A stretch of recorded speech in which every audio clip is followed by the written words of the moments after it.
kasih dalam Tuhan Yesus Kristus. Terima kasih buat tim pujian penyembahan yang luar biasa. Hari ini kita matching ya, sama-sama pakai warna biru ya. Kiranya Tuhan dimuliakan. Shalom Bapak Ibu Saudara terkasih. Apa kabarnya saudara? Sehat luar biasa ya di dalam Tuhan ya. Saya percaya Tuhan memberkati setiap kita. Hari ini saya akan membagikan firman Tuhan dengan tema khotbah itu berkat dari hikmat. Sama-sama katakan berkat dari hikmat saudara. Saudara, saya percaya sekali setiap kehidupan manusia, bukan hanya orang Kristen, pasti ingin diberkati. Yang setuju katakan amin. Karena diberkati itu adalah bagian daripada kita. Bahwa diberkati itu adalah hak bagi setiap anak-anak Tuhan. Yang setuju katakan amin. Tetapi ada kewajiban yang harus kita lakukan. Yaitu apa? Kita berhak untuk memiliki hikmat saudara. Makanya ketika kita bilang Tuhan berkati aku, bukan Tuhan tidak bisa memberkati kehidupan kita. Tetapi apakah kita bisa menjadi pengelola yang baik dengan berkat-berkat Tuhan? Karena ketika berkat itu datang, maka ujian akan datang. Entah itu ujian dalam bentuknya proses, maupun ujian itu dalam bentuknya progres, saudara. Ujian dalam kehidupan kita enggak hanya berupa musibah, saudara. Tapi juga bisa juga dalam berkat yang datang. Bisa juga dalam kelimpahan yang datang. Maka ketika kita berbicara tentang berkat, yang Tuhan mau adalah kita memiliki satu kesanggupan untuk mengelola berkat itu. Karena kenapa? Kita belajar dari pengalaman, yaitu daripada nenek moyang kita Adam dan Hawa. Dia dikasih taman Eden, taman hadirat Tuhan. Berkat Tuhan berlimpah-limpah saudara. Tetapi sering sekali orang hikmatnya hilang. Saudara perhatikan, orang tidak memiliki hikmat, orang salah mengambil keputusan ketika dia salah mendengar. Yang setuju katakan amin. Ketika Hawa salah mendengar saudara, ketika Hawa salah menilai, ketika Hawa salah untuk mengambil keputusan, akhirnya saudara sampai saat hari ini semua keturunannya pasti hidup di dalam namanya itu dosa. Dan hebatnya si iblis itu, saudara si jahat itu, yang pertama dia goda, yang pertama dia jatuhkan bukan Adam, tapi Hawa. Kenapa Hawa yang dia goda? Karena simple jawabannya saudara, karena Hawa yang menghasilkan keturunan. Betul saudara? Hawa yang menghasilkan keturunan, Hawa yang melahirkan. Dari keturunan Hawa lah, dari keturunannya, dari lahirnya di anak-anak ini dalam diri si Hawa, itu keturunannya akhirnya berdosa semuanya. Makanya ketika Yesus ada di muka bumi, maka dikuduskanlah rahim daripada Maria. Supaya yang datang itu adalah bukan lagi keturunan daripada dosa, tapi keturunan daripada doa atau berkat.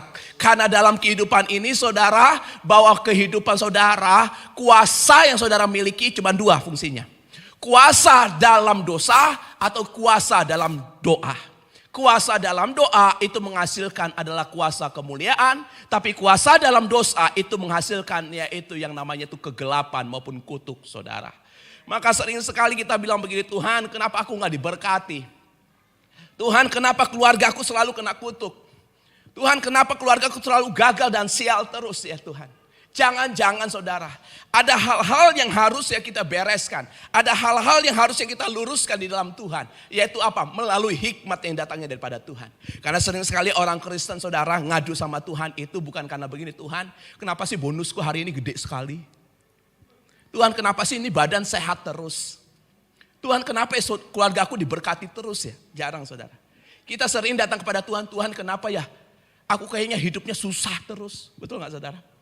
Tuhan kenapa ya kena sakit penyakit terus? Kenapa ya miskin terus? Kita selalu mengadu kepada Tuhan untuk hal-hal yang selalu apa yang membuat kita susah. Tetapi hari ini izinkan supaya kita belajar bersama-sama bagaimana saudara diberkati karena datangnya dari hikmat Tuhan. Karena orang yang diberkati sudah pasti kaya Bapak Ibu. Tapi orang kaya belum tentu diberkati. Yang setuju katakan amin. Saya ulangi sekali lagi. Orang yang diberkati sudah pasti kaya. Tapi orang kaya belum tentu diberkati. Orang yang diberkati itu ciri-cirinya apa? Dia punya waktu untuk ibadah. Banyak orang kaya gak punya waktu untuk ibadah. Jangankan ibadah, makan sama keluarga aja gak sempat saudara. Kita mah masih punya waktu. Makan di warteg bareng keluarga masih enak. Masih punya waktu saudara. Makanya hari ini kita akan belajar bersama-sama. Hari-hari ini dunia lagi krisis yang namanya hikmat daripada Tuhan. Nah krisis hikmat daripada Tuhan, sedangkan kebutuhan berkat itu, kebutuhan hidup itu saudara selalu ada. Maka sering sekali mengambil jalan pintas. bersetuju dengan korupsi, setuju berbuat curang, setuju untuk mengambil keputusan yang sering sekali membahayakan nyawanya. Kemarin kita lihat di berita, pegawai daripada supermarket Indomaret ya saudara ya.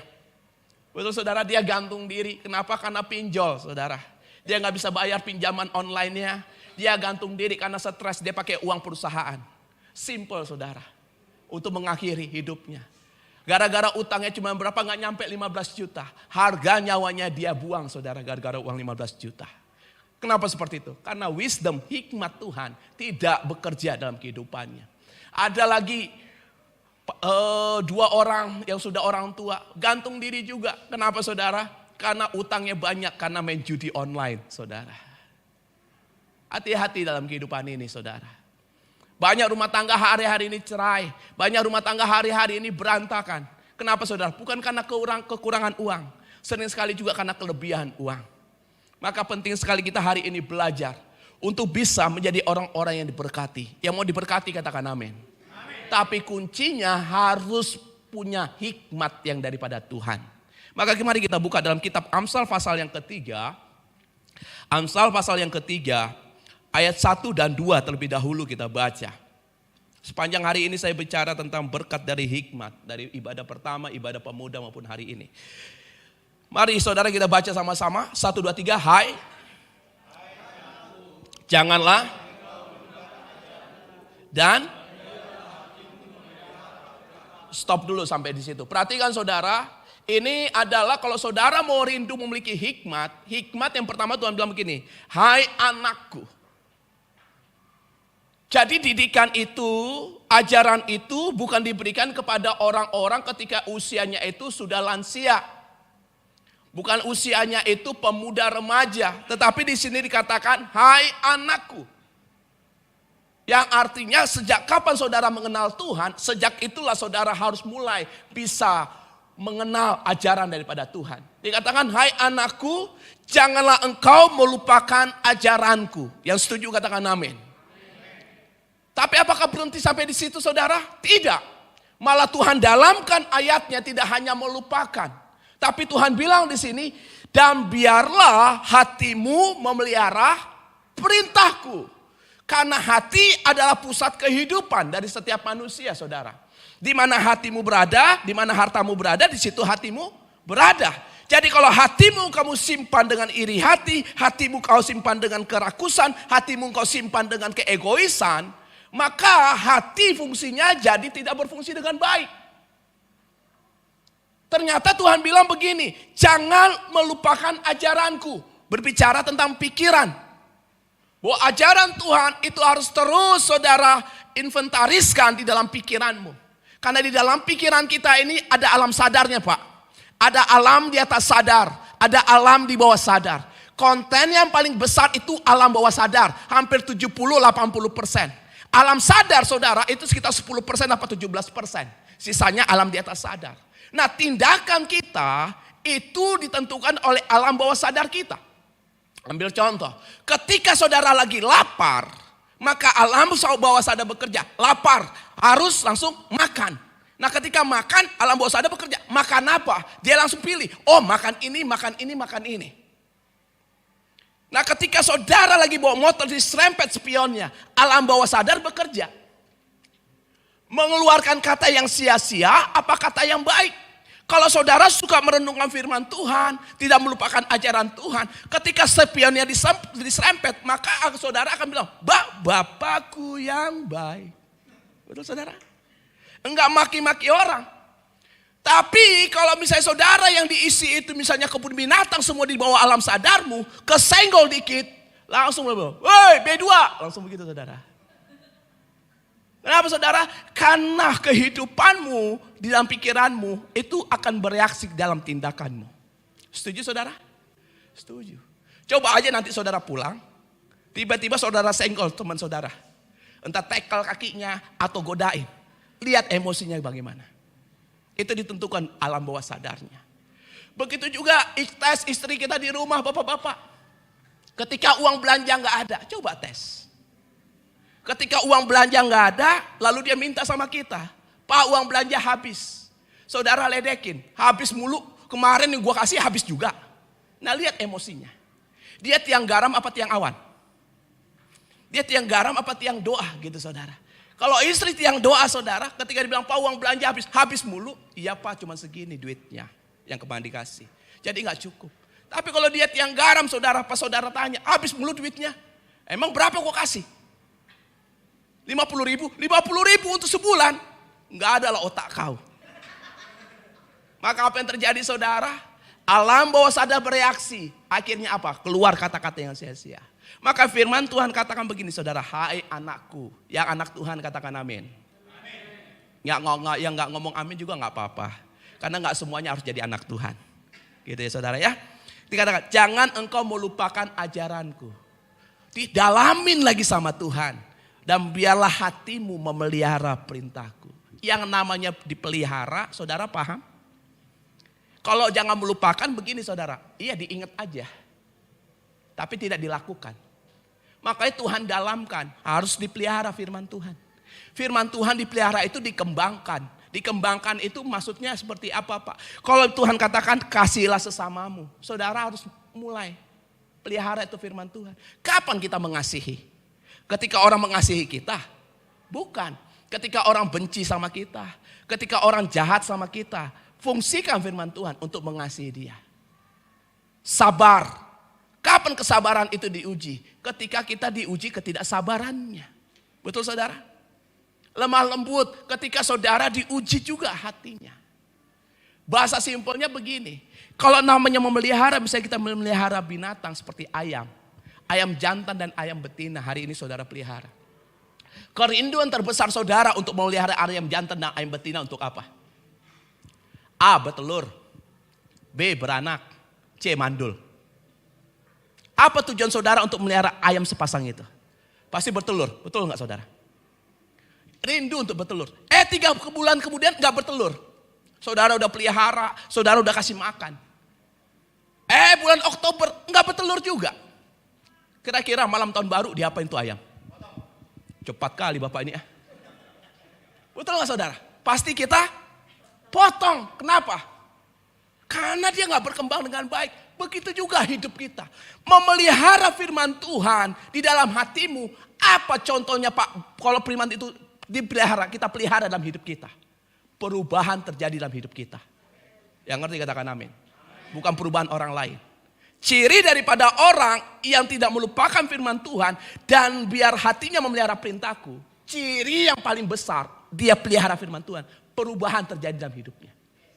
Yang tadinya ngerokok, dia tidak ngerokok lagi. Kenapa? Karena ketika dia pelihara firman Tuhan, ternyata rokok ini gak ada gunanya. Bukan soal boleh apa tidak. Apakah itu berguna?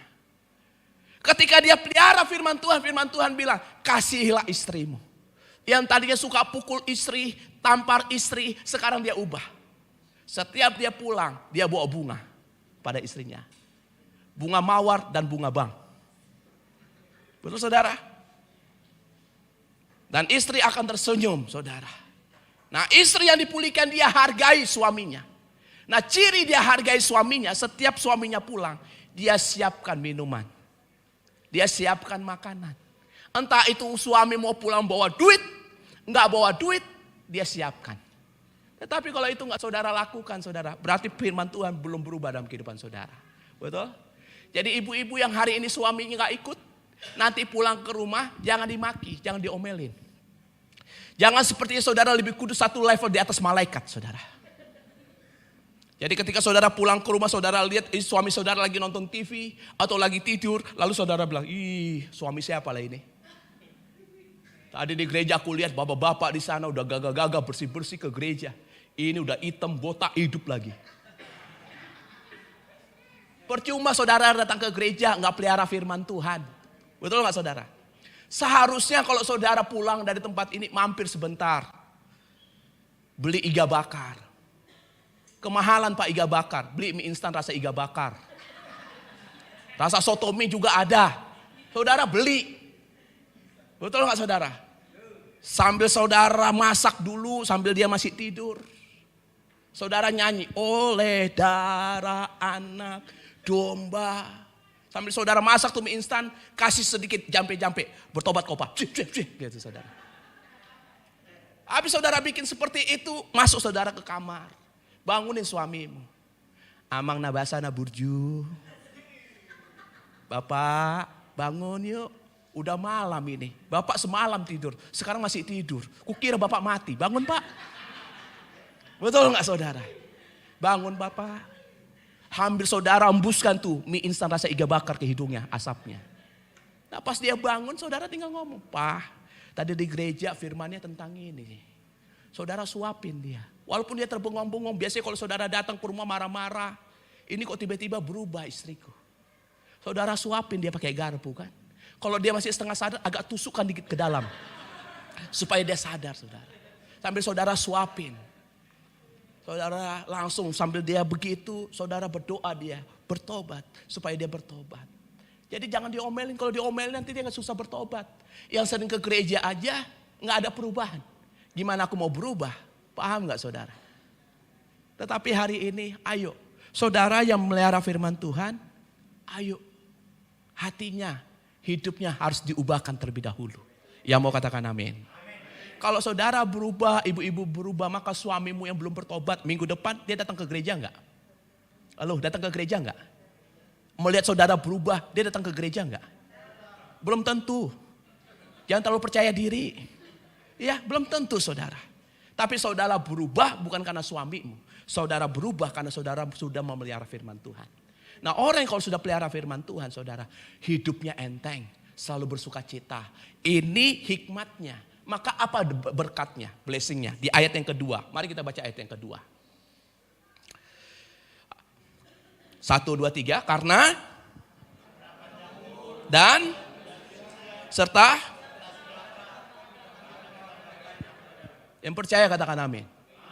Ternyata saudara kalau aku tidak melupakan ajarannya. Kalau aku pelihara itu dalam hatiku, aku akan panjang umur. Aku akan lanjut usia. Bahkan ditambahkan kepada kita sejahtera. Yang mau katakan amin. Makanya dibilang begini, kalau orang suka baca Alkitab ingat firman Tuhan, masa tuanya gak pikun pak. Kenapa? Karena dia selalu ingat firman Tuhan. Bahkan katanya di luar negeri saudara saya pernah baca. Di tempat umat di panti jompo, kalau ada yang mulai pikun disuruh baca Alkitab. Terus gali baca Alkitab. Lama-lama pikunnya hilang. Karena firman Tuhan itu berkuasa atas seluruh yang ada dalam dunia ini. Yang setuju katakan amin. Bahwa firman Tuhan ini menundukkan semua yang ada di dalam dunia ini. Yang artinya segala sesuatu yang ada dalam dunia ini tunduk dengan kebenaran firman Tuhan. Saudara mau masa tuanya panjang umur? Saudara mau lanjut usia. Tapi pertanyaannya, dalam keadaan sejahtera apa tidak? Jangan sampai nanti kita umurnya tetap panjang, tapi utangnya panjang juga. Sakitnya juga panjang, gak sembuh-sembuh. Buat apa?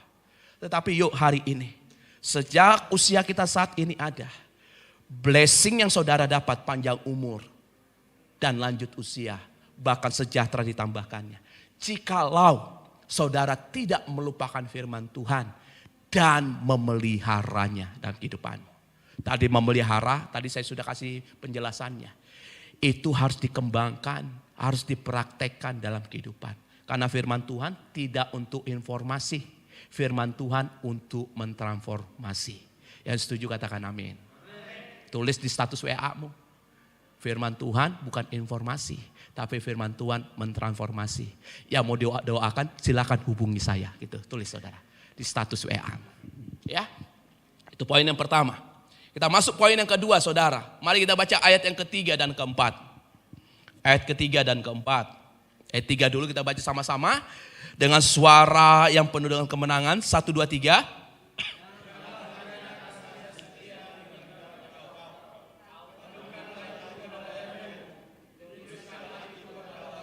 Stop dulu sampai situ. Janganlah kiranya kasih dan setia meninggalkan engkau. Firman Tuhan katakan. Bukan kasih tok saja, tapi juga kesetiaan.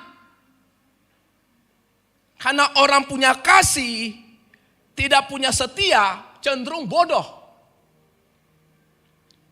Orang punya kesetiaan, gak punya kasih, cenderung penjilat, saudara. Setia sih hidupnya, tapi gak punya kasih. Makanya kasih dan setia jangan meninggalkan kita. Orang punya kasih, tapi nggak punya setia. Sering sekali kasihnya diumbar kemana-mana. Dia umbar ke istrinya, dia umbar juga ke istri orang lain.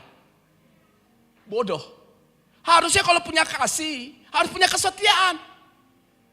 Dan kita mengerti, kasih kepada suami istri hanya diberikan kepada pasangan suami istri. Yang setuju katakan amin. Kasih kepada sesama diberikan kepada sesama. Kasih kepada orang tua diberikan kepada orang tua.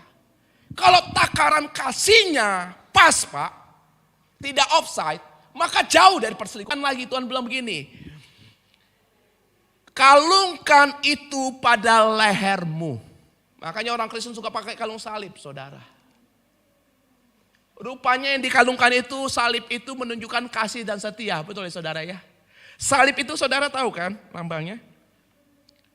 Vertikal, horizontal. Kan begitu ya saudara ya? Benar, vertikal ke atas ya saudara ya? Horizontal sesama gini kan? Nah vertikal itu artinya saudara, kasih kepada Tuhan. Horizontal itu kasih kepada sesama. Nah hukum firman Tuhan di Alkitab, kalau kita rangkum saudara, 10 hukum Taurat. 10 hukum Taurat itu saudara, ayat pasal Taurat yang pertama sampai yang keempat itu kepada Tuhan. Kasihilah Tuhan Allahmu, jangan ada Allah lain di hadapanmu. Nah yang kelima sampai ke 10 saudara itu kepada sesama. Hormati orang tuamu, jangan mencuri, jangan membunuh, jangan mengingini sesamamu. Nah kalau 10 hukum Taurat itu saudara peras lagi, kejadiannya yaitu 2 hukum terutama. Kasih Tuhan Allahmu dan kasih sesamamu manusia. Nah saudara peras lagi jadi satu kata, yaitu kasih. Makanya dikalungkan salib itu bukan sekedar pengorbanan. Salib yang dipakai itu berbicara tentang kasih. Pak, Bu, saudara terkasih. Kalau hidupmu punya kasih, engkau tidak punya waktu untuk membenci. Kalau hidupmu punya kasih, engkau tidak punya waktu untuk iri hati dan dengki. Karena orang yang waktunya dihabiskan dengan penuh kasih, saudara, lihat saudara. Maka di situ dia akan mendapatkan penghargaan. Di situ dia mendapat kemuliaan yang datang daripada Tuhan dan manusia. Setelah dibilang kalungkan itu pada lehermu, lebih dalam lagi saudara ayatnya dikatakan. Yaitu dikatakan apa saudara? Tuliskan itu pada loh hatimu. Saudara, menuliskan sesuatu aja di kulit kita, di tangan aja itu udah sakit. Betul gak saudara? Apalagi ditulis dalam loh hatimu. Siapa yang pernah menuliskan kasih dan setia di dalam hatinya? Bagaimana kita bisa menuliskan kasih dan setia? Kita coret di hati kita. Cara yang terbaik menulisnya di dalam hatimu saudara. Ketika kau diizinkan disakiti. Ketika engkau diizinkan dikecewakan. Ketika engkau diizinin dibuat dendam kepahitan. Itu tertulis dalam hatimu. Tetapi yang tertulis itu bukan kepahitannya. Bukan kecewanya, bukan iri hatinya, bukan dengkinya, bukan marahnya saudara. Tetapi yang tertulis di situ adalah kasih dan setia. Jadi ketika saudara dizolimi, ketika saudara dikecewakan. Karena saudara sudah pakai kalung yang penuh kasih setia. Bahkan di dalam hatimu sudah tertulis kasih dan setia. Maka saudara akan mengerti. Seperti apapun orang menjahati hidupmu. Engkau tidak punya waktu untuk membalas kejahatan dengan kejahatan. Yang setuju katakan amin. Kenapa saudara? Karena cara kita menguji apakah kita punya buah roh apa tidak. Cara kita menguji apakah kita punya kasih apa tidak. Gampang. Ketika saudara mengalami yang namanya yaitu opposite daripada buah roh. Kapan saudara memerlukan AC? Nggak mungkin lagi kedinginan Pak. Betul? AC kita perlukan kalau lagi kepanasan. Betul? Kapan kita memerlukan babi kecap saudara? Ketika kita dalam keadaan kelaparan. Betul saudara? Kapan kita memerlukan es kelapa muda yang dingin? Ketika kita habis dikejar anjing 3 km jauhnya lari terus saudara. Ketika kita minum air es kelapa itu enaknya minta ampun. Tapi kalau saudara datang. Sudah minum es durian, es campur, es teler, es alpukat dan es lainnya. Pasti kasih es kelapa, nikmat gak? Gak nikmat. Makanya kekristenan itu berorientasi kepada siapa saudara? Berorientasi kepada yaitu martir. Kekristenan itu berorientasi kepada kita dikecewakan. Kekristenan itu berorientasi kepada apa? Sakit. Jadi mulai hari ini tanamkan dalam pikiranmu. Dikecewakan, dibuat iri hati, dibuat kepahitan, itu adalah sahabat daripada kekristenan. Yang ujung-ujungnya adalah saudara menikmati kasih Tuhan. Betul saudara? Hati ini bisa menangis terseduh-seduh ketika saudara dikecewakan, disakiti, tapi saudara merasakan kasih Tuhan. Ketika saudara rasakan kasih Tuhan, jamahan Tuhan, nangisnya luar biasa. Maka saudara, apa yang saudara dapatkan? Kalau saudara memiliki hikmat, yaitu kasih dan setia dalam kehidupanmu, dalam segala aktivitasmu. Saudara sudah kalungkan itu pada lehermu. Saudara tuliskan itu pada loh hatimu. Maka berkat yang saudara dapat, ayat yang keempat. Ini berkatnya saudara. Ayat 3 tadi itu hikmatnya, kita memiliki kasih. Berkatnya, yuk mari baca sama-sama. 1, 2, 3, maka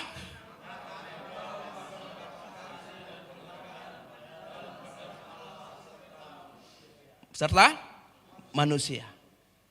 Saudara perhatikan ya. Di ayat 3 dikatakan jangan kiranya kasih dan setia.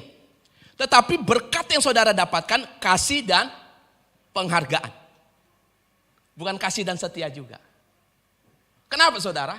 Karena yang perlu setia, yang perlu dituntut kesetiaan itu cuma manusia. Tuhan gak perlu dituntut setia. Tuhan sudah pasti setia. Kenapa Tuhan kasih dan penghargaan?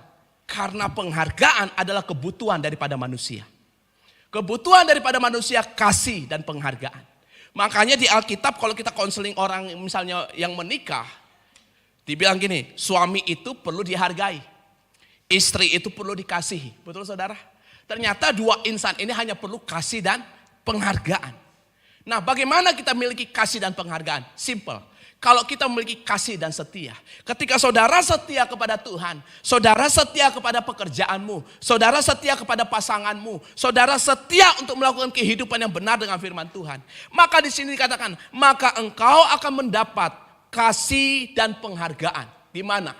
Dalam pandangan Allah serta manusia. Wow. Bapak Ibu, kalau kita ngerti rahasia Injil, kita ngerti rahasia daripada firman Tuhan, maka dalam kehidupan ini saudara, simple. Tinggal taati, ikuti.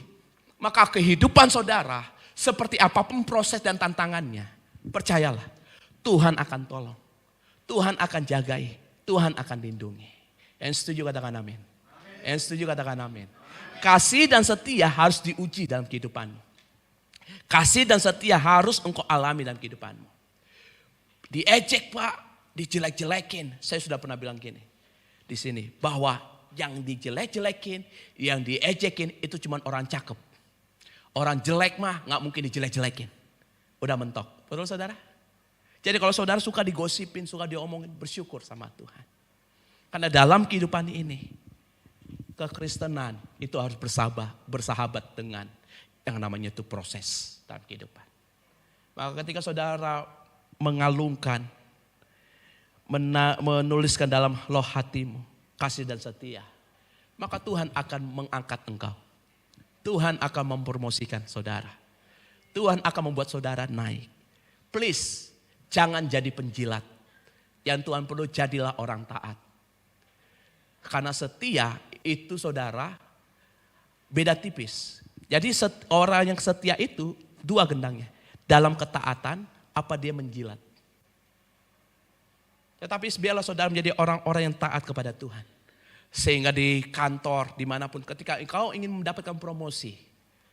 Enggak dengan cara yang curang. Enggak dengan cara yang jahat. Enggak cara yang aneh-aneh. Ikutin aja Tuhan. Toh saudara lihat. Semua para nabi, para rasul, hamba-hamba Tuhan, tokoh-tokoh di Alkitab. Yusuf saudara. Dibuang keluarganya. Tapi dia tetap menunjukkan kasih dan setia. Apa yang terjadi? Dia menjadi orang nomor 2 di Mesir, Tuhan pakai. Lalu kita lihat Daud saudara. Ketika Nabi Samuel datang ke rumah papanya. Ketika datang ke rumah papanya, salah satu dari anak daripada Isai akan diurapi menjadi raja. Kakak-kakaknya Daud 7 orang sudah dikasih lihat. Tapi Tuhan bilang enggak ada. Lalu Samuel tanya saudara, perhatikan Samuel tanya. Ada lagi enggak anakmu? Oh ada, kata papanya. Itu ada Daud lagi membalakan kambing domba. Lihat. Kalimat papanya ketika dia bilang, oh ada, berarti papanya lupa punya anak yang terakhir. Saking banyaknya anak. Ada tuh Daud. Daud anak yang tertolak. Daud anak yang tidak diperhitungkan. Daud anak yang dibiarkan pergi. Tapi lihat, justru pengurapan raja Tuhan berikan kepada Daud dan Tuhan berkenan. Kenapa saudara? Karena Daud benar-benar di dalam hidupnya kasih dan setia dia tidak mau tinggalkan. Karena Daud belajar, dia kalungkan pada lehernya, dia tuliskan pada loh hatinya. Makanya sekitar umur 15-16 tahun saudara. Sebelum Daud diurapi menjadi raja, Daud mengeluarkan Mazmur 23. Tuhan adalah gembalaku. Perhatikan saudara, itu bukan dia tulis ketika dia jadi raja. Bukan di umur-umur orang yang dewasa. Tapi umur-umur dia masih remaja. Dia tulis Tuhan adalah gembalaku. Takkan kekurangan aku. Makanya Tuhan hatinya berkenan kepada Daud. Kenapa? Karena Daud memiliki kasih dan setia. Orang yang memiliki kasih dan setia kepada Tuhan. Dan kasih setia kepada sesamanya. Maka Tuhan dikatakan di sini. Dalam pandangan Allah serta manusia. Maka dia akan mendapatkan kasih dan penghargaan. Ia mau dihargai. Ia mau dipromosikan. Ia mau mendapat pandangan Allah serta manusia. Katakan amin. Jangan tinggalkan kasih dan setia ya saudara ya. Jangan curang ya saudara ya. Kerja benar saja. Hidup matimu tidak ditentukan rekening dan jabatanmu. Hidup mati kita ditentukan oleh Allah sang pencipta kita. Bergaul kepada Tuhan. Maka saudara akan mendapatkan hikmat daripada Tuhan. Tapi ngomong-ngomong by the way saudara. Hikmat gak bisa diajarin. Gak ada tuh fakultas jurusan hikmat. Gak ada. Hikmat hanya bisa didapatkan dengan siapa saudara bergaul. Makanya pergaulan yang baik bisa merusak kebiasaan yang buruk. Jadi kalau saudara suka bergaul kepada Tuhan, tentunya saudara akan mengalami ketuhanan. Tapi cenderung sekali kita lihat, katanya anak Tuhan tapi hobinya kesetanan. Di sini nggak ada saudara. Maka kalau saudara bergaul sama Tuhan, bergaul intim sama Tuhan. Karena hikmat itu sifatnya bukan teoritis saudara. Hikmat itu sifatnya praktis. Yang terjadi ketika ada satu masalah atau satu rencana atau satu agenda atau satu pekerjaan. Maka harus diambil keputusan. Nah keputusan itulah dibilang hikmat. Nah hikmat itu didapatkan ketika saudara bergaul. Hikmat dari mana Pak? Dari inspirasi. Inspirasi bahasa aslinya adalah ins dan spiro. Bahasa Latin. Ins dan spiro itu artinya dihembuskan ke dalam. Yang dihembuskan ke dalam di Alkitab cuma satu saudara, yaitu Roh Kudus. Ketika manusia pertama diciptakan dihembuskan nafas Allah, nefes Allah, ruah Allah dihembuskan ke dalam. Itu inspiro. Inspiro bahasa kita sehari-hari itu inspirasi. Inspirasi itu adalah bahasa Indonesianya ilham. Ilham kalau saudara dengar dan lihat baca di Kamus Besar Bahasa Indonesia, segala petunjuk yang datangnya daripada Tuhan di dalam hati manusia. Nah hati manusia ini bukan untuk benci dan dengki. Hati manusia ini adalah tempat Tuhan bersemayam. Makanya dibilang ini adalah heart. Heart itu kalau saya kasih spasi menjadi heart. Yaitu artinya sendinya Tuhan ada di dalam hati. Kita masuk poin yang terakhir. Kita baca ayat 5, 6, dan 7. 5, 6, dan 7. Saudara diberkati, amin. Yang diberkati katakan amin. Mari kita baca sama-sama. Ayat 5, 6, 7, 1, 2, 3. Terus, akuilah dia, maka ia akan, ayat yang ke-7.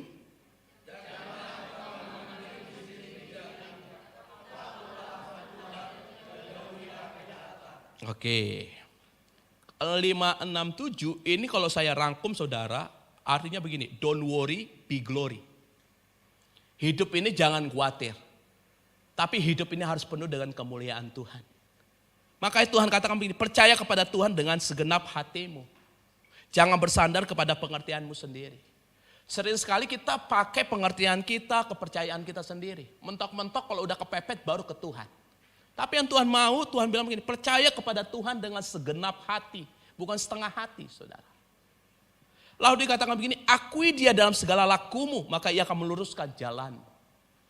Kita sering sekali mengakui Tuhan ketika kita mau promosi. Ketika kita mau jabatan, kita doa sama Tuhan. Ketika kita mau ujian, kita doa sama Tuhan. Setelah ujian selesai, naik jabatan selesai, kita nggak akui Tuhan lagi. Kita kompromi terhadap dosa. Kita berbuat curang, kita melegalkan yang tidak legal, saudara. Akhirnya apa? Kita tidak akui Tuhan dalam jalan kita. Akhirnya apa? Jangan harap kita bisa melihat Tuhan meluruskan jalan kita. Maka sering sekali dalam tengah-tengah perjalanan karir kita, kita belengkok. Yang akhirnya apa? Kita mengalami yang namanya itu. Satu cedera, satu kutukan, satu kegagalan. Atau tidak mendapatkan damai sejahtera. Kenapa? Karena takut miskin, takut gak punya duit, takut gak punya naik jabatan. Kita lupakan Tuhan. Maka orang-orang seperti ini jalan hidupnya jangan harap bisa lurus di hadapan Tuhan. Tapi saya mau katakan sekali lagi, hidup mati kita enggak ditentukan jabatan. Hidup mati kita ditentukan oleh lawatan Tuhan dalam kehidupan. Maka di sini dikatakan di ayat yang ke-7, jangan engkau menganggap dirimu sendiri bijak. Tapi Tuhan katakan takutlah akan Tuhan dan jauhilah kejahatan. Kalau orang hidupnya gak khawatir saudara, orang hidupnya gak takut, orang hidupnya gak cemas. Maka blessing, berkat yang dia dapatkan ayat yang ke-8. Mari kita baca ayat yang ke-8. 1, 2, 3 kita baca. Itulah dan amin saudara. Kita sering bilang tentang kesembuhan, kita sering bilang tentang bagaimana pemulihan. Rupanya kuncinya cuma ini saudara. Kalau saudara ingin lihat tubuhmu sehat, tulang-tulangmu segar. Artinya bahwa sehat itu di maintenance.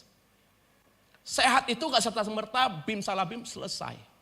Karena ketika sehat itu di maintenance, saudara bukan hanya dari pola makan. Enggak hanya gaya olahraga, enggak saudara. Lebih daripada itu saudara. Saudara punya hikmah. Berapa banyak kita lihat berita. Saya udah jaga pola makan. Saya olahraga rajin. Saya begini-gini. Tiba-tiba sakit saudara. Tiba-tiba kanker saudara. Makanya bukan kita nggak boleh, bukan kita tidak jaga pola makan. Jaga. Tapi orang yang menjaga pola makan karena takut sakit, nanti bisa sakit. Orang yang menjaga kesehatan karena takut sakit, dia akan sakit. Kenapa firman Tuhan katakan dalam ayat pasal yang ketiga ayat 25. Apa yang kau takuti, apa yang kau cemasi, itu yang mendatangi dirimu. Karena sering sekali kita menjaga hidup kita supaya panjang umur, supaya sehat dengan keegoisan. Nah orang yang hidup dalam egois dengan menjaga dirinya kadang kasih gak ada. Apalagi kemarin pandemi COVID. Sering sekali kita menjaga diri supaya kita selamat. Supaya kita baik-baik saja. Sometimes kita gak bisa kumpul sama orang. Kenapa? Karena kita merasa supaya kita hidup baik-baik saja. Tapi firman Tuhan hari ini. Ayo, kalau kau ingin lihat tubuhmu tetap sehat. Kalau kau ingin lihat tubuhmu sembuh. Kalau kau ingin lihat tulang-tulangmu segar. Percaya kepada Tuhan. Di-maintain, dirawat hubungannya sama Tuhan. Karena pencobaan, ujian, berita buruk gak pernah permisi datang kepada kita. Betul ya? Kita gak tahu nih pulang dapat berita apa nanti. Tapi kalau telinga kita, mata kita, pikiran kita, kita tidak jaga. Itu sering sekali saudara, kita bisa drop. Betul? Kita sering drop saudara dengan omongan-omongan orang yang menyakitkan. Omongan-omongan orang yang menakutkan. Tiba-tiba tulang kita jadi lemes. Tubuh kita gak semangat lagi. Batuk dikit, kita pergi ke dokter. Ternyata dokter bilang kanker tenggorokan, lemes badan. Dan belum tentu itu benar. Betul saudara? Belum tentu itu benar. Banyak sekali saya nangani orang-orang sakit kanker. Dokter bilang begini. Saya cuma bilang begini. Pak, bu, bro, obatnya cuma satu. Percaya kepada Tuhan, lakukan bagianmu. Puji Tuhan saudara. Yang tadi tinggal kulit sama tulang. Kemana-mana udah malu minder. Udah kena kanker, kena COVID, ditinggalin, istrinya gak mau rawat, keluarganya gak mau rawat. Sampai datang akhirnya saudaranya minta tolong. Puji Tuhan. Sekarang orangnya udah gemuk, udah sehat. Kenapa? Kalau saudara percaya kepada Tuhan dengan segenap hati, jangan bersandar pada pengertianmu sendiri. Pengertian kita begini, kalau kanker itu kemo, pengertian kita. Kalau kanker itu pasti hidupnya nggak lama, pengertian kita. Walaupun itu real, faktanya memang hidup kita nggak lama lagi. Kenapa kita nggak percaya kepada Tuhan? Supaya kelak ketika kita juga meninggal, kita meninggal masuk surga. Karena kita tidak menaruh kepercayaan kita pada pengertian kita sendiri. Yuk akui Tuhan dalam segala lakumu. Dalam sakitmu, dalam sehatmu, dalam kekayaanmu, dalam kesusahanmu, dalam kemiskinan. Akui Tuhan. Kalau ada saudara akui Tuhan, seperti Mazmur 19 bilang gini, Tuhan ada di depanku dan Tuhan ada di belakangku dan tangan Tuhan mengurapi aku. Itu keren saudara. Kalau itu terjadi kepada saudara, mujizat Tuhan, berkat Tuhan selalu mengikuti saudara. Yang artinya apapun yang kau butuhkan, Tuhan cukupkan indah pada waktunya. Ayo saudara, bergerak dengan otoritas, dominion dan dunamos. Dominion itu bicara kuasa, dunamos juga bicara kuasa. Tetapi dominion itu artinya memerintah. Dunamos itu artinya adalah kesanggupan. Kita punya kuasa, sometimes kadang nggak punya kesanggupan. Seperti orang punya mobil, tapi nggak bisa cara nyetir mobil. Kasihan. Saudara sudah dikasih kuasa sama Tuhan ketika dijadikan serupa segambar dengan Tuhan. Betul saudara? Tapi kuasa itu jatuh ke tangan iblis. Tapi Yesus datang, maka dikasih Kisah 1 ayat 8. Kamu akan menjadi saksiku, kamu akan menerima kuasa kalau Roh Kudus turun. Kata kuasa dalam Kejadian 1:26 itu artinya dominion. Kata kuasa dalam Kisah Rasul 1 ayat 8 itu adalah kesanggupan. Maka hari ini berkat dari hikmat untuk saudara kembali sanggup berotoritas. Untuk apa? Untuk menaklukkan segala kutuk, segala hal-hal yang bukan daripada Tuhan. Karena lawan daripada berkat adalah kutuk. Lawan daripada hikmat adalah kebodohan. Maka berkat dari hikmat kita sedang mengalahkan kutuk dan kebodohan dalam hidup kita. Tuhan Yesus memberkati. Kasih tepuk tangan bagi nama Tuhan. Mari bangkit berdiri bersama-sama saudara. Saya undang worship leader singers. Bapak Ibu saudara terkasih, saya tidak tahu apa yang sedang saudara alami. Tapi biarlah firman Tuhan hari ini bisa kita mentransformasi kehidupan kita secara pribadi. Setiap kita punya masalah, setiap kita punya kebutuhan. Tetapi saya percaya masalah, keadaan hidup yang tidak menyenangkan, proses dalam kehidupan, masalah keuangan. Itu hanya sebuah kejadian. Yang di dalamnya bahwa Allah sanggup dan Tuhan sanggup menyelesaikan semuanya. Karena kita percaya bahwa Tuhan turut bekerja dalam segala hal untuk mendatangkan kebaikan. Berapa banyak dari saudara yang perlu hikmat yang datang daripada Tuhan? Bisa angkat tangannya. Yesaya 11 ayat 2, nubuatan kepada Tuhan Yesus bilang gini, roh Tuhan akan ada padanya.